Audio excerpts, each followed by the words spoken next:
Hai co-friends, soal kali ini mengenai elektrostatika. Dalam soal kali ini kita diminta untuk menentukan besar kuat medan listrik pada titik tertentu. Mari kita mulai. Dari soal diketahui besar muatan pertama Q1 yaitu minus 25 mikrokolom atau 25 kali 10 pangkat min 6 kolom. Besar muatan kedua yaitu minus 100 mikrokolom atau setara dengan 100 kali 10 pangkat min 6 kolom. Sedangkan besar jarak antara muatan pertama dan muatan kedua atau R Q1 Q2 sama dengan 10 cm atau 0,1 meter. Dari soal diketahui titik P berada tepat-tepat di antara Q1 dan Q2. Karena titik tepat berada di tengah-tengah antara kedua muatan, maka jarak titik Q1 ke titik P sama dengan jarak titik P ke titik Q2 atau R1 sama dengan R2 sama dengan 5 cm. Sehingga R Q1P sama dengan 5 cm atau 5 kali 10 pangkat min 2 meter dan R Q2P sama dengan 5 cm atau 5 kali 10 pangkat min 2 meter. Sekarang kita tinjau pada Q2 atau muatan kedua, karena tandanya negatif atau muatan negatif, maka dalam hal ini kuat medan listriknya adalah masuk ke dalam muatan. Sedangkan pada titik Q1 atau muatan ke-1 juga merupakan muatan negatif, sehingga arah medannya juga masuk. Sehingga di titik P atau EP sama dengan E2 min E1, atau pada posisi P merupakan resultan dari pengaruh kuat medan listrik dari muatan pertama dan kuat medan listrik dari muatan kedua. Kuat medan listrik sendiri dirumuskan sebagai E sama dengan K kali Q per R kuadrat. Dengan E adalah kuat medan listrik, K adalah konstanta, Q adalah besar muatannya, dan R adalah jarak antara dua muatan. Sekarang, besar kuat medan listrik hasil pengaruh muatan 1 yaitu K kali Q1 per R Q1P kuadrat. Dengan konstanta persamaan kuat medan listrik besarnya yaitu 9 kali 10 pangkat 9 Newton meter kuadrat per kolom kuadrat. Jika dimasukkan nilainya menjadi 9 kali 10 pangkat 9 kali 25 kali 10 pangkat min 6 per 5 kali 10 pangkat min 2 kuadrat. Dalam hal ini tanda negatif pada muatan tidak perlu dimasukkan, kita hanya memasukkan magnitudonya saja. Sehingga E1 yaitu 9 kali 10 pangkat 7 Newton per kolom. Dengan cara yang sama sekarang kita hitung untuk kuat medan listrik pada muatan kedua, sehingga E2 sama dengan K Q2 per R Q2P kuadrat.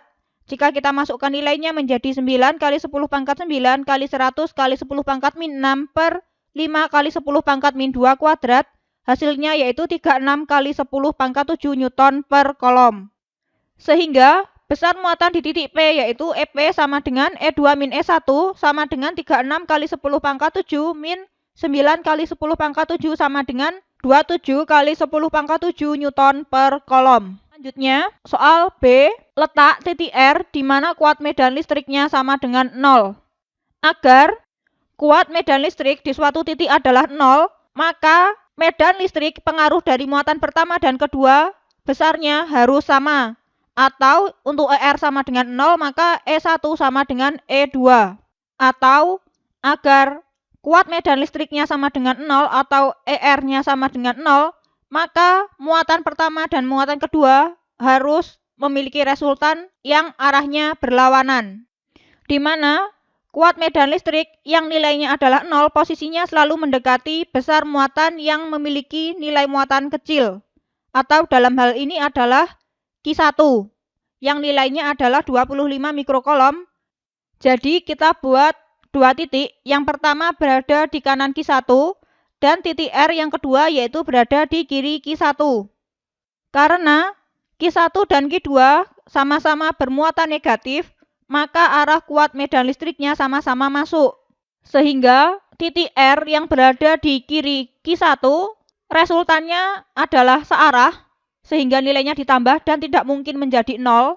Sedangkan R yang posisinya terletak antara Q1 dan Q2 berlawanan arah, sehingga memungkinkan agar nilai resultannya yaitu sama dengan 0. Sehingga titik yang benar adalah titik antara Q1 dan Q2. Jika kita misalkan jarak antara titik Q1 dan R adalah D, dan kita ketahui dari soal jarak Q1 ke Q2 yaitu 0,1 meter, maka jarak antara R ke Q2 adalah 0,1 meter min D. Sekarang kita tuliskan ER sama dengan 0 atau medan listrik di titik R adalah 0, maka E1 sama dengan E2 atau pengaruh medan listrik oleh muatan pertama dan muatan kedua adalah sama. Sehingga KQ1 per RQ1R kuadrat sama dengan KQ2 per RQ2R kuadrat. Dan jika kita masukkan nilainya menjadi 25 kali 10 pangkat min 6 per D kuadrat sama dengan 100 kali 10 pangkat min 6 per 0,1 min D kuadrat. Hal ini K-nya tidak kita masukkan karena ruas kanan dan ruas kiri saling menghilangkan. Selanjutnya, jika ruas kanan dan ruas kiri kita bagi dengan 25 kali 10 pangkat 6, maka hasilnya menjadi 0,1 min D kuadrat sama dengan 4D kuadrat, sehingga D kuadrat min 0,2D plus 0,01 sama dengan 4D kuadrat, dan 3D kuadrat plus 0,2D min 0,01 sama dengan 0. Sekarang dari persamaan 3D kuadrat plus 0,2D min 0,01 sama dengan 0, kita masukkan dalam rumusan akar kuadrat, sehingga untuk persamaan ini besar A yaitu 3, B yaitu 0,2, dan C yaitu min 0,01. Dengan rumus akar kuadrat yaitu X 1,2 sama dengan min B plus minus akar B kuadrat min 4AC per 2A. Jika kita masukkan nilainya menjadi D 1,2 sama dengan min 0,2 plus minus akar 0,2 kuadrat min 4 kali 3 kali min 0,01 per 2 kali 3, sehingga D1-nya yaitu 0,033 meter atau 3,33 cm, dan D2-nya yaitu min 0,1, tapi ini tidak mungkin karena jarak tidak mungkin negatif. Jadi yang kita pakai adalah untuk D1 sama dengan 3,33 cm. Karena D yaitu 3,33 cm dan jarak antara R ke titik Q2 yaitu 10 cm min D, maka menjadi 6,66 cm. Jadi letak titik R yaitu 3,3 cm dari Q1 dan 6,66 cm dari Q2. Demikian soal kali ini, sampai jumpa di soal selanjutnya.